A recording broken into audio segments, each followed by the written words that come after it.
বিয়ের পর থেকে ভেজিটেবল চপ খাওয়াই হয় না, কারণ হরদই সাইডে পাওয়াই যায় না। তাই ভাবলাম নিজেই বানিয়ে নিই। প্রথমেই শুকনো কড়াইতে শুকনো লঙ্কা, তেজপাতা, মৌরি, গোটা ধনে, জিরে, গোটা গোলমরিচ ভালো করে ভেজে বেটে নিয়ে ভাজা মশলাটা বানিয়ে নেব।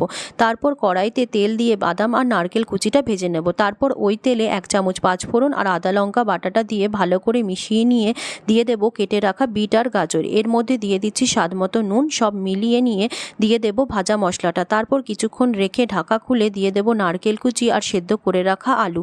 সব মিলিয়ে দিয়ে দিচ্ছি পরিমাণ মতো চিনি আর ভেজে রাখা বাদাম। তারপর সবশেষে ভাজা মশলাটা একটু ছড়িয়ে পুরটাকে ঠান্ডা করতে রেখে দেব। এরপর একটা ময়দা আর কর্নফ্লাওয়ারের লিকুইড তৈরি করে পুরটাকে একটা শেপ দিয়ে নিয়ে প্রথমে কর্নফ্লাওয়ার ময়দার লিকুইডটায় ডিপ করে ব্রেড ক্রাম্বসে কোট করে নিয়ে আবার কর্নফ্লাওয়ার ময়দার লিকুইডটায় ডিপ করে ব্রেড ক্রাম্বসে কোট করে নিতে হবে।